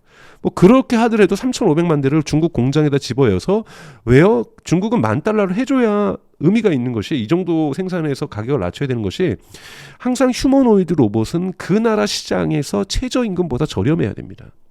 미국의 최저임금보다 저렴해야 휴머노이드로 인간을 대체할 거 아니에요. 한국의 최저임금보다 저렴해야 될 거면 한국에서는 더 싸야 됩니다. 왜? 한국에서의 생산직 공장에서는 외국인 노동자들도 많이 일하고 계시잖아요. 그분들의 임금보다 낮아야 되는 거예요. 그럼 중국에서 휴머노이드가 중국의 노동자를 인간 노동자를 대체하기 위해서는요. 중국의 최저임금보다 저렴해야 되는 거예요. 그러려면 어마어마하게 생산해서 생산 단가를 낮춰야 됩니다. 그런데 저는 휴머노이드 시장도 대개 두 개로 분리될 거라고 봐요. 미국을 지지하는 파와 중국을 지지하는 파로 이것이 흔히 말하는 AI에서의 지금 대결 국면이 휴머노이드 시장에서도 동일하게 국면이 될 거라는 거죠. 중국 거를 구매하는 거에 대한 불안감들이 있을 거고 미국 측에서는 중국 휴머노이드 로봇을 구매하는 것에 대한 반대 의견들을 분명히 표시할 가능성이 있거든요. 그래서 이것이 과거의 동서냉전처럼 AI와 휴머노이드를 매개로 해가지고 글로벌 시장 자체가 양분될 가능성은 저는 충분히 있다라고 좀 보고 있고요. 근데 중국은 그 자체로 시장이 크니까요. 근데 이제 문제는 이제 인도 시장이겠죠. 인도도 만약에 휴머노이드 로봇이 중국이 휴머노이드로 들어간다면 인도의 경쟁력이 떨어질 거 아니에요. 그럼 인도도 이것과 맞짱 뜨기 위해서는 휴머노이드 로봇을 도입을 해야 되는데 인도 입장에서는 중국하고 사이가 진짜 안 좋잖아요. 그럼 인도 시장은 이제 미국이 들어가야 되는 거고 또는 인도 스스로가 휴머노이드 로봇들을 만들어야 되는 거고요. 그래서 휴머노이드 로봇 시장은 지금 보수적으로 볼 때도 자동차 시장의 30배 규모라고 얘기를 하는데요. 이 전체 시장은 대단히 AI처럼 이념적으로도 미중 간의 갈등들이 증폭되는 하나의 영역일 거라고 저는 보고 있고 그런 시장으로 분화할 가능성은 대단히 높다고 저는 보고 있습니다. 앞으로 이런 휴머노이드 시장에서 조금 승기를 먼저 잡을 수 있는 곳이 좀 테슬라라고 보시나요? 테슬라도 가능성이 있고요. 근데 지금은 한국에 특히 로봇주들이 인기가 있죠. 한국에서는. 근데 한국에서 지금 있는 로봇주들은 대부분 이제 협동 로봇 주식들이죠. 근데 협동 로봇도 저는 휴머노이드 로봇이 나오기 전까지 계속해서 로봇의 투여를 통한 생산 공장에 대한 에서의 투여를 통한 이 생산성 향상을 위한 시도들은 계속 이어질 거기 때문에 협동 로봇 시장도 상승을 계속할 거라고 봐요. 언제까지? 휴머노이드 로봇이 대량 생산되기 전까지. 그때 전까지는 저는 이런 협동 로봇 한국의 레인보우 로보틱스도 저기 휴머노이드 로봇 R&D 차원에선 투자하고 있어요. 정말 R&D 차원이고 레인보우 로보틱스는 정말 매출의 대부분이 협동 로봇에서 나오는 건강한 기업이죠. 근데 이런 기업들이 과연 휴머노이드를 만들 수 있을지에 대해서는 저는 의심스러워요. 왜냐하면 휴머노이드 로봇은 AI 기술도 필요하고 메카니컬한 부분도 필요하고 배터리도 필요하고 그다음에 손의 자유도를 위해서는 여기에는 이제 액추에이터라고 하는 일종의 전기 모터 같은 것들이 필요합니다. 그러니까 이런 부분들을 잘 만드는 회사들이 어디일 것인가 이런 거 보셔야 되는 거고요. 휴머노이드 로봇이 성장한다는 건요. 2차 전지 기업들도 또 성장한다는 얘기예요. 그래서 이런 부분들도 여러분 같이 보시면서 투자의 전략을 세워보셔야 된다고 저는 생각이 들고 아직까지 저는 관련주로 투자하는 게 중요한 것이 아니라 특정 기업이 로봇 부분에서 예를 들면 액추에이터를 잘 만드는 기업이 있다. 이런 기업이 있다라면 투자할 가치가 있을 거라고 저는 생각이 들고 정말 전고체 배터리가 어느 정도 대량 생산화돼서 시장에서 의미를 갖게 될지는 좀 지켜봐야 될 문제라고 저는 생각이 드는데 하여튼 현존하는 배터리 체계로는 휴머노이드 시장이 들어갈 수가 없습니다. R&D 차원에서 이것이 LFP가 됐던 3원계가 됐던 또는 4680처럼 덴서티를 갖다가 밀도를 높여냈던 이것이 뭐가 됐든지 간에 전고체가 됐던 현존하는 것보다 훨씬 더 퍼포먼스가 2배나 3배 정도 좋아지는 반도체를 누가 대량 생산할 수 있을 것인가. 그 업체가 저는 휴머노이드 시장에 들어가는 배터리 시장을 장악할 수 있을 거라고 보는 거고 그런 기업이 누가 될 것인가를 위해서 지금 이미 있는 기존 업체들이 경쟁할 거라고 저는 봐요. CATL이나 중국으로 치면 CATL이라든지 비아디가 이 시장을 뛰어들기 위해서 노력할 것이고 그리고 한국에 있는 LG라든지 SK나 삼성 같은 경우에도 분명하게 이 시장에서의 의미를 갖기 위해서 전기차 시장도 앞으로 더 커질 것이지만 휴머노이드 시장까지도 더 커진다고 한다면 배터리 시장은 앞으로 정말 지금보다 상상을 초월하는 규모로 커질 거기 때문에 여기에서 승기를 잡기 위한 R&D 투자를 많이 하는 곳, 그래서 계속해서 이 배터리의 퍼포먼스를 S컵으로 급증시켜 나가면서 기술을 진화시킬 수 있는 기업들이 이 시장의 주인이 되지 않을까라고 보고 있습니다. 메타를 아직까지도 페이스북으로 이렇게 알고 계시는 분들이 많을 것 같은데요. 메타는 좀 어떤 기업인지 설명 좀 부탁드립니다. 메타는 여러분 잘 아시는, 요즘은 인스타그램이 더 유명하죠. 인스타그램을 가지고 있고, 또 한국에서는 여러분들이 정말 안 쓰시죠. 왓츠앱이라고 하는 카카오톡과 같은 서비스가 있습니다. 사실은 왓츠앱을 모방한 서비스가 카카오톡이죠. 왓츠앱도 이제 메타가 인수한 거죠. 네, 왓츠앱 인수했고, 왓츠앱 같은 경우에는 브라질에서는 넘버원 모바일 메신저 서비스고요. 그리고 유럽에서도 다수 국가에서 넘버원 모바일 메신저 서비스고요. 미국에서도 점유율도 상당히 높고요. 그래서 이 왓츠앱이라고 하는 모바일 메신저 서비스를 가지고 있다라는 것, 그리고 인스타그램을 가지고 있다라는 것, 그리고 페이스북을 가지고 있다라는 것, 그 다음에 최근에 또 시작을 했죠. 스레드라고 해서 트위터의 대항마로서 시작을 해가지고 지금 어느 정도 자리를 잡아가고 있는 이러한 소셜 네트워킹 서비스들, 뭐 이러한 서비스들을 시작을 하고 모바일 메시징 서비스, 이런 부분들을 하고 있는 기업입니다. 네. 그리고 주간 이용자 규모가 이 30억이 넘어요. 그렇기 때문에 사실 어마어마한 사람들이 전체, 물론 여기에는 중복도 있겠죠. 인스타그램 하면서 페이스북 하시는 분들이 있을 거고, 인스타그램 하면서 왓츠앱을 하시는 분들도 있겠지만, 중복이 있지만 주간 이용자가 30억이 넘는다라는 거는 정말 인류가 거의 다 쓰고 있다. 중국이 안 쓰고 있지만 이런 거를 제외한다라면 정말 다 쓰고 있다라고 볼 수가 있습니다. 네. 메타가 최근에는 광고, 그리고 뭐 메타버스, AI를 통합해서 비즈니스 모델을 강화하고 있는데, 이런 메타의 강점과 조금 위험 요소가 있다면 어떤 게 있을까요? 저는 메타의 가장 큰 최근에서의 강점을 영어로 표현하면 AI 어번던스라고 얘기를 하고 싶어요. 어번던스가 이제 중복하면서 많은 거거든요. 지나치게 많은 거예요. 그게 뭐냐면, 지금 AI에 가장 많이 투자하고 있는 4개의 빅테크 기업을 들려면 여러분도 아시는 것처럼 마이크로소프트라든지, 그 다음에 아마존, 그 다음에 구글이 있는 알파벳, 그 다음에 메타죠. 이 4개 기업이 2024년에 2천억 달러를 넘게 투자를 했고, 그리고 2025년에는 약 3천억 달러를 넘게 지금 AI에 투자를 하고 있습니다. 근데 이 메타를 뺀 나머지 3개는 클라우드 서비스를 제공하고 있죠. 마이크로소프트 애저, 그다음에 아마존의 AWS, 그다음에 구글 클라우드, 이런 것들을 제공하면서 AI 투자 중에는 데이터 센터가 많은데, 물론 메타도 많이 합니다. 이 데이터 센터를 자기네들만이 쓰려고 하는 것이 아니라 외부에 판매하기 위해서 짓고 있다는 거예요. 그래서 즉 외부 비즈니스를 하기 위해서 데이터 센터를 짓고 있다라면, 메타는 100% 다 자기가 쓰려고 다 데이터 센터를 짓고 있고 AI에 투자를 하고 있다는 거죠. 그런 부분에서 AI를 순수하게 이타적으로, 물론 오픈소스로 내놓고는 있습니다만, 자기만을 위해서, 나만을 위해서 AI에 이렇게 많은 돈을 지금 2025년에는 650억 달러를 지금 메타가 투자하겠다고 계획을 발표했죠. 여러분, 650억 달러면 어마어마한 돈이잖아요. 이거를 본인들의 AI 투자를 위해서만 쓰고 있다는 거예요. 근데 이것이 다 어디로 들어가냐면 2가지로 귀결됩니다. 현재로서는.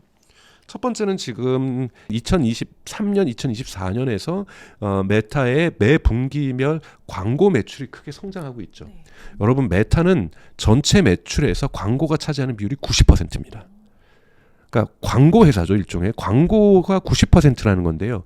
이 광고의 효율을 AI를 통해서 높여내면서 계속해서 매출이 올라가고 있는 거예요. 특히 메타 고객의 80%가, 광고주의 80%가 SMB, 중소기업입니다. 스타트업이나 중소기업들은 메타가 없으면 광고할 곳이 없어요. 다 TV 광고할 수 있는 게 아니잖아요. 그러니 뭐 조그만 기업들, 이런 부분들은 다 페이스북이나 인스타그램에 광고하면서, 왓츠앱에 광고하면서 비즈니스를 풀어나간단 말이죠. 그런데 여기에 광고 효율을 대단히 높여주고 있다. AI가. 그전에는 뭘 했었냐면 서드파티 데이터라고 해서 쿠키 데이터 뭐 이런 걸 얘기를 해서, 보통 메타는 자신들만의 데이터가 아니라, 특히 미국이나 유럽에서는 다른 기업이 신용카드 회사라든지 이런 데이터를 사요. 사가지고 자신들의 데이터하고 병합을 해서 강정수의 취향을 분석을 한 다음에 그 강정수에게 맞는 광고를 노출시켜 줍니다. 그래서 광고 효율을 높였는데, 최소한 아이폰에서는 이것이 이제 금지가 됐어요. 애플이 더 이상 그 데이터를 주지 않습니다. 그러면서 사실은 2022년 11월에 애플이 이제 이런 앱 트래킹 폴리시라는 것을 진행을 하면서 메타가 매출이 푹 떨어졌었고 그때 메타의 매출이 엄청나게 주가가 떨어지죠. 근데 메타가 이걸 무엇으로 극복했느냐? AI로 극복을 했다라는 거예요.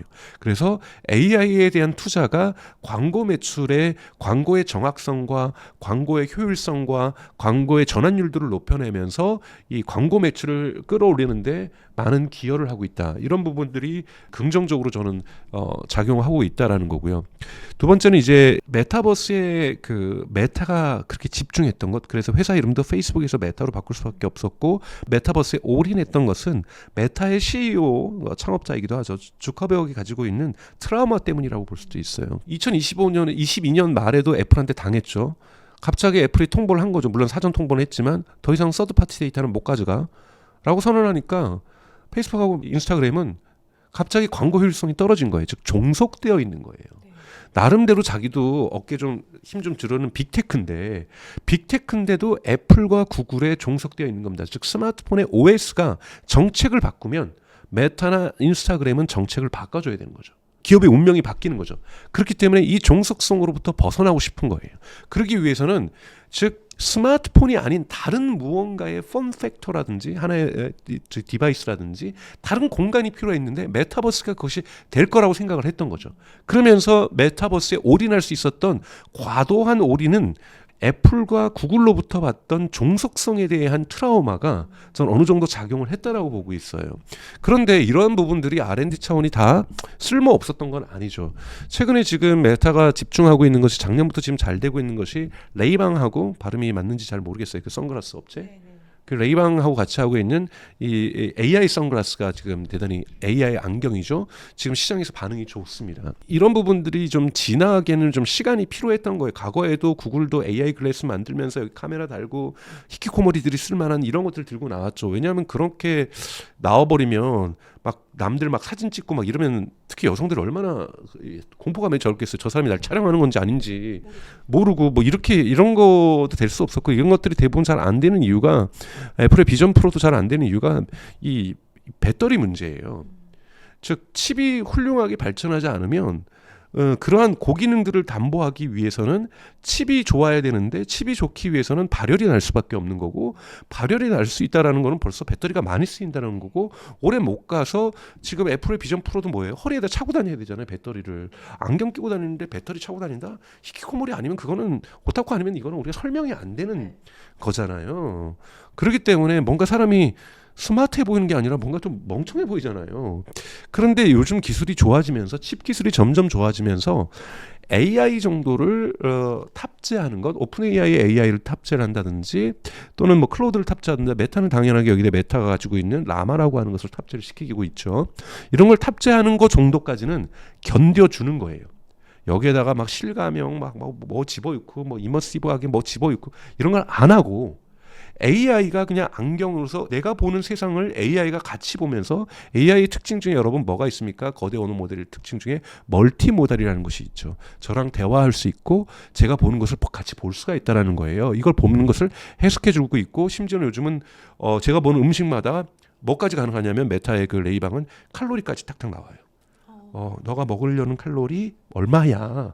뭐 이렇게 설정을 해놓으면 칼로리까지 나오고 이 정도의 기능은 많은 흔히 말하는 칩 파워를 쓰지 않기 때문에 추론칩이 그렇게 발열이 문제가 나지 않는다는 거고 배터리를 많이 먹지 않기 때문에 어느 정도 지속 가능하다는 거 6시간 정도 쓸 수 있다는 거예요.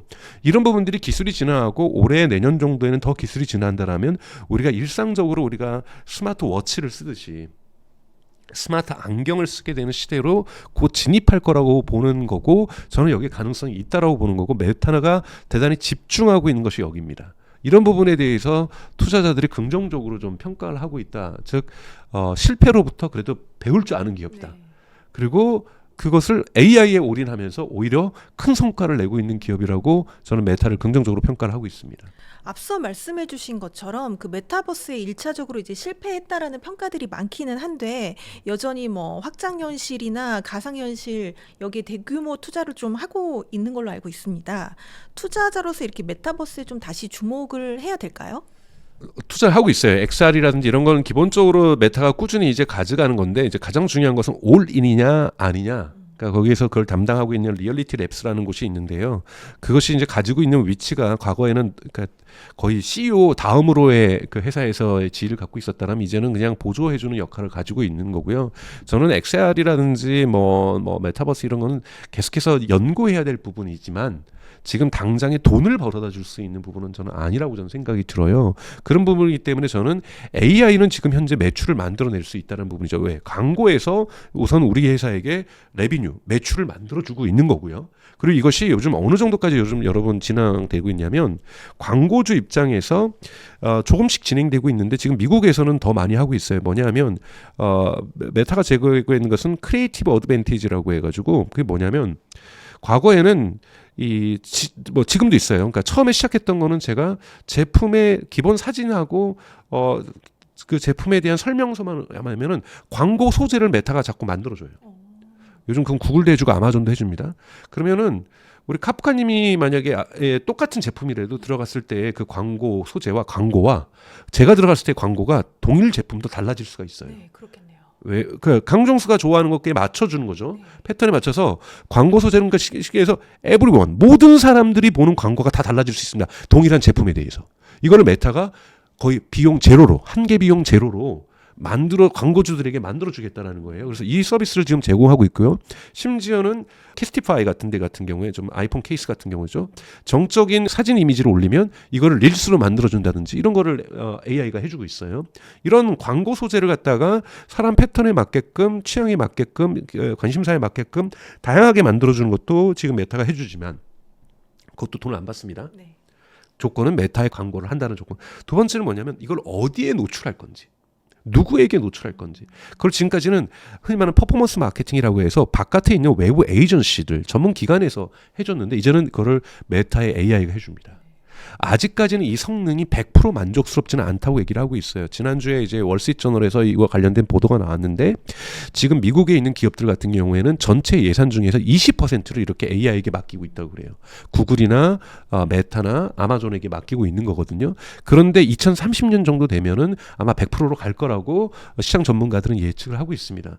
그러면 이건 뭐냐면 락인 잠금 효과가 있어요. 그게 뭐냐면 우리 거기다 하게 되면 이제는 메타가 알아서 우리 제품 사진하고 상품 그거 해주면 누구한테 알아서 매출을 만들어주는 거예요. 저는 추가적으로 에이전시 비용을 아낄 수가 있잖아요. 그러면은 여기다 가면은 이 AI 경쟁을 하게 되는 거죠. 어떤 AI가 구글의 AI가 좋으냐, 메타의 AI가 좋으냐에 따라서 특히 매달 같은 경우에는 도달 범위가 아까 말했던 주당 30억이기 때문에 여기 다 잠재적으로 갈 수가 있는 거기 때문에 훨씬 더 이 광고가 효율성들이 높아질 수가 있는 거고요. 또 하나 이제 메타가 추진하는 게 뭐냐면 그래서 이제 세일즈포스에서 대단히 이제 기업용 솔루션을 B2B 솔루션을 많이 만들어주는 사스로 공급해주는 미국의 기업인데요. 여기에 AI 총괄하던 사람들을 영입을 했어요. 그래서 뭘 하려고 하냐면 SMB 즉 중소기업이 메타에 광고를 하면은 거기에 혹시 고객 상담해주는 AI 우리가 만들어줄게 무료로 아니면 아주 저렴하게. 약정해주면 2년 동안 광고해주겠다면 이걸 해주고 회계 처리하는 거 솔루션 우리가 만들어줄게. 대기업에만 있는 ERP 시스템 중소기업에게도 우리가 만들어줄게. AI로. 이런 지금 공세를 하고 있는 거고요. 이런 부분에서 그 광고를 하는 효율들을 낮춰주면서 광고주들 입장에서도 되게 좋게 만들어주는 그리고 본인들의 타겟팅 능력도 높여내고 광고주들에게 좋은 이러한 지금 관계 속에서 계속해서 광고주들이 메타를 이용할 수 있게끔 유도하고 있다는 부분에서 대단히 매력적이라고 저는 보고 있고요. 두 번째 여러분 보셔야 될 것은 여러분들이 요즘 인스타그램이나 페이스북 보면은 여러분들이 팔로우하지 않는 사람들이 컨텐츠가 추천되고 있을 거예요. 이거는 사실은 틱톡에서 배운 겁니다.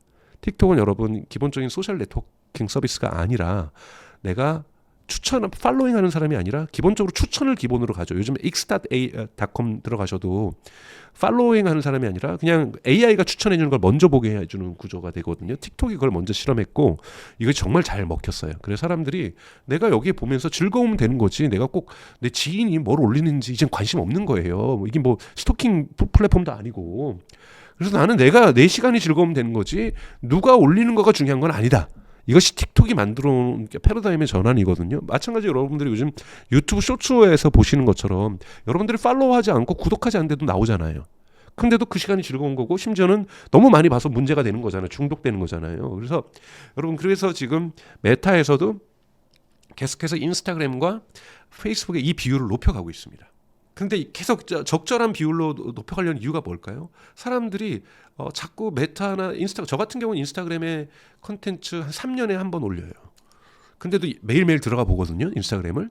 그러니까 뭐냐면 이게 되게 패시브 컨슈머, 그러니까 수동적인 소비자인 거죠. 수동적인 소비자인데 저는 거기서 정보도 많이 얻고 트렌드도 많이 보고, 저 같은 경우는 주로 언론들을 많이 팔로우하기 때문에 뉴스 같은 경우는 주로 인스타그램에서 많이 보는 독특한 케이스긴 합니다만, 그러니까 저 같은 사람들이 많아지면 메타는 좋지가 않습니다. 컨텐츠가 많아져야 여러분 그럼 뭐가 됩니까? 광고를 올릴 수 있는 인벤토리라고 하죠. 광고를 올릴 수 있는 공간이 많아지잖아요. 그래야 광고 매출이 늘어나는 거예요. 근데 저 같은 사람이 늘어나면 메타는 치명적이에요. 그럼 이걸 어떻게 극복할 수 있습니까? 그러니까 팔로우하지 않는 사람을 추천을 계속 해주는 거죠. 팔로우하지 않는 사람들을 계속 추천해줘서 이 사람의 컨텐츠 공간이 풍부하게 만들어주는 거예요. 그래서 재밌어서 계속 들어오게 하면서 컨텐츠를 많이 소비하게 하면은 여기에 광고를 더 붙일 수가 있습니다. 광정수의 취향을 더 잘할 수 있게 되는 거니까. 팔로우랑 관계없이 얘가 어떤 콘텐츠를 정말 좋아하는지를 바로 알 수가 있는 거죠. 왜요? 자신이 팔로우하지 않는 콘텐츠를 보는데도 어떤 거는 빨리 넘기고 어떤 거는 반복해서 보고 어떤 건 길게 보고, 그나마 이걸 보면서 이 사람의 패턴을, 취향을 알게 되는 거기 때문에 광고 효율성을 높일 수가 있는 겁니다. 그래서 AI로 추천해주는 이 사람이 팔로잉하지 않는 이 사람들의 콘텐츠들을 추천을 통해서 소비하게끔 만들어주는 것, 이것이 AI가 성능에 따라서 이 결과물이 다르다는 것. 그리고 이 AI 성능이 좋아지면서 이런 AI 추천 콘텐츠의 소비가 증가하면 증가할수록 광고 매출이 또한 증가할 수 있는 구조를 갖고 있다는 부분에서 메타는 AI를 통한 레버리지가 대단히 많이 되는 기업이라는 거죠. 그래서 그러니까 테슬라랑 비교를 하면은 위험 요소가 별로 없어요, 여러분. 왜냐하면 메타의 과거의 위험 요소는 뭐냐면 계속해서 개인정보 침해 이슈였어요. 그걸로 고발도 받고 지금도 재판하고 있어요. 지금도 과거의 일로 재판하고 있는데, 이제 AI가 그 추천을 하게 되면 개인정보 침해 이슈가 사라집니다. 그러면 직진하는 거예요. 가장 중요한 건 이용자의 규모만 유지만 하면 되거나 늘려가면 된다는 거예요. 나머지 이슈는 제도적인 이슈나 법률적인 이슈가 별로 없고, 흔히 말해서 지뢰밭도 없어요, 별로. 근데 뭐 테슬라 자기가 괜히 정치가는 이런 인위적으로 지뢰도 자기 밭을 만들고, 자율주행 비감독 지뢰밭 통과해야 되고, 휴머노이드 통과되면은 또 지뢰밭이 얼마나 많이 생기겠어요. 자율주행 생기면은 또 택시 노조나 택시 운전자들도 시위하실 거고, 휴머노이드 로봇 되면 생산직들 시위할 거고, 여러 가지 사회적으로 이건 풀어야 될 속죄가 너무나도 많거든요. 그러니까 이런 부분들이 있는데, 그리고 완벽하게 만들었다고 생각했는데도 사고가 날 수가 있는 거고, 여러 가지가 있는데, 진짜 메타 같은 기업은 그냥 직진할 수 있는 기업입니다. AI로. 이런 부분에서 가볍게 움직일 수 있다는 부분에서 소프트웨어만을 가지고 있다라는 부분에서 의미가 있죠. 구글 같은 경우에는 마찬가지로, 구글도 마찬가지 아니야. 좋아요. 근데 구글은 대단히 큰 도박을 할 수가 있어요. 왜냐하면 요즘 AI 검색이 증가하잖아요. 그러면 구글도 아무리 구글이 혁신을 하고 구글이 클라우드를 많이 하고 유튜브가 잘 돼도요, 여러분, 유튜브 전체 구글에서 차지하는 매출은 10%밖에 되지 않아요. 구글의 70%는 구글 검색 광고에서 들어온단 말이에요. 그러면 검색 광고의 매출이 줄어들면 안 되는데, AI 검색으로 갔을 때 구글의 매출이 줄어들 수도 있고 안 줄어들 수도 있다라는 이 갈림길에 있는 거거든요. 근데 메타는 그런 부분이 별로 없다라는 거예요. 그런 부분에서 메타의 장점이 있다고 저는 보고 있습니다. 그렇다면 메타의 앞으로의 성장성에 대해서는 상당히 기대를 해볼 만하겠네요. 저는 메타는 롱할 만한 기업이라고 저는 생각하고 있어요. 그렇다면 이제 만약에 개인 투자자들이 메타의 장기 성장성을 보고 투자를 한다고 했을 때 좀 항상 중요하게 체크해야 될 포인트가 있다면 어떤 게 있을까요? 계속해서 라마를, 즉 AI를 업그레이드하고 있는가. 그리고 분기별 실적 보시면 그냥 나와요. 그러니까 분기별 실적에서 계속해서 광고 매출이 증가하고 있는가. 그러니까 즉 이용자의 증가율보다 광고 매출의 증가율이 높거든요. 그러니까 이런 부분을 본다는 건 AI 성능 때문에 그렇다라는 거죠. 이런 부분이 중요하다는 거고요. 그리고 정말 메타를 대체할 만한 SMB, 중소기업을 위한 광고 플랫폼이 경쟁사가 등장하는가. 그것이 등장하지 않는다라면요, 여러분, 스타트업이나 SMB는요, 요즘 뭐 K뷰티 나오면서 중소 브랜드들도 미국이나 유럽, 동남아시아 엄청 수출하잖아요. 그분들이 광고 플랫폼 다 어디 이용하겠어요? 다 인스타그램 이용해요. 왜냐하면 그거 외에는 도달할 수가 없는 거거든요. 그래서 경쟁 플랫폼이 생기지 않는 이상 계속해서 성장할 수밖에 없는 거고 이런 것들만 좀 조심하면 될 거라고 저는 보고 있고요. 물론 틱톡이 가장 경쟁성이 있죠. 근데 이제 틱톡이 미국에서 주춤한다? 메타에겐 되게 좋은 일인 거고요. 그래서 이런 부분들을 좀 보시고 만약에 릴스가 실패했다라 그러면 저는 뭐 메타는 되게 어려졌을 거라고 보는데 릴스가 자리를 잡았거든요. 사실 틱톡에 의해서 사실 메타가 밀렸죠. 인스타그램에서 사실은 틱톡으로 특히 한국에서는 못 느끼시겠지만 미국이나 유럽은 완전히 이동을 했거든요. 지금도 도미넌스는 사실 틱톡이 가지고 있어요. 그런데 릴스로 쭉 거의 근접하긴 아니지만 많이 쫓아왔거든요. 이 부분이 메타의 저는 성공이라고 볼 수 있는 거고 이 메타가 릴스를 하는 것도 사실 AI거든요. 릴스가 잘 되는 것도 쇼츠가 잘 되는 것도 AI예요. 얼마나 적절하게 이 사람이 소비자가 중독성 있게 소비하게 만들어내느냐 이게 AI가 추천해내는 건데요. 이런 부분들이 여러분들이 보기에 릴스가 재미없어진다 그럼 메타가 문제가 있어지는 겁니다. 이런 것들만 보시면 크게 고민하지 않아도 될 정도의 포트폴리오로 당연하게 여러분 특정 기업에 올인하시면 안 되죠. 특정 기업에 올인하시면 안 되는데 포트폴리오 구성에서 메타는 안정적으로 무언가를 구성해 줄 수 있는 안전판 정도의 역할을 해줄 수 있는 기업이라고 저는 생각하고 있고요. 요즘 특히 주가가 $700까지 넘게 갔다가 다시 $600 초반대로 온 거는 저는 매우 좋은 일이라고 생각하고 있습니다. 네, 좋은 기회가 될 수도 있는 거네요. 네. 오늘도 정말 좋은 말씀 많이 해주셔서 너무 감사드립니다. 마지막으로 성공의 진심인 구독자분들께 한 말씀 부탁드립니다. 정말 지금 미국 주식에 투자하신 분들은 살아오는 판을 걷고 있다고 생각이 들어요. 바닥이냐? 바닥의 시작이냐? 저는 바닥의 시작이라고는 생각하지는 않아요. 사실 뭐 그 데이터는 제가 지금 안 갖고 왔지만 3월 10일 날 뭐 마이너스 2.7% 나스닥이 내려갔을 때 이런 거는 미국에 많았죠. 그런데도 불구하고 미국에서 전체적으로 그 한 해가 상승장으로 끝났던 것작은 대단히 더 많습니다. 작년에 여러분 일본 엔화 엔캐리 쇼크가 있었죠. 그런데도 불구하고 2024년 상승장으로 마감했던 기억을 갖고 계실 겁니다. 그래서 이것이 아직 R의 공포라고 얘기하지만 실제로 R이라고 지금 레세션이라고 침체기라고 지금 정의할 수가 없는 상황인 거고요. 그리고 항상 그렇죠. 침체기가 끝나면서 주가가 상승하는 게 아니라 침체기가 끝난다라는 것을 미리 아는 사람들에 의해서 그때부터 주가가 또 올라가거든요. 그래서 바닥을 치기 전부터 주가는 또 상승하게 되고 이 시기를 정말 아는 거는 되게 어렵습니다. 그래서 지금 현 시기는 변동성이 심한 거고요. 두 번째 제가 또 심한 시기라고 말씀드리고 싶고 두 번째로 제가 말씀드리고 싶은 거는 저는 트럼프가 지금 하고 있는 행정부가 하고 있는 것이 무역 전쟁이라고 지금 많은 분들이 얘기를 하고 계세요. 저는 그렇게 보고 있지 않아요. 트레이드 워라고 보지 않고요. 이거는 네고시에이션, 협상 과정이라고 저는 거친 협상 과정이라고 보고 있습니다. 물론 지금 트럼프 행정부가 뭐 잘하고 있다 잘못하다고 이런 판단하고 싶지는 않지만 명확하게 하나의 세계 경제의 방향성을 틀어낸 거는 우크라이나 전쟁과 미국의 역할 부분은 분명하게 의미 있는 결정을 했어요. 그러니까 잘했다는 의미가 아니라 유럽의 방산 산업의 독립을 촉진시키는 그래서 유럽 지금 방산주들이 지금 엄청나게 오르고 있는 거잖아요. 한국 방산주도 같이 오르고 있지만 이런 부분에서 이거는 협상이 아니라 명확한 하나의 방향을 선택을 한 거고요. 그렇기 때문에 요건 좀 다르게 보지만 저는 지금 이렇게 갈팡질팡하는 것 같기도 하고 큰 폭으로 진폭을 하고 있는 캐나다, 멕시코, 중국, 그다음에 EU 뭐 이런 거하고 지금 하고 있는 이러한 모든 관세와 관련해서는 이거는 아직은 협상 단계에 있다고 저는 그렇게 보고 있어요.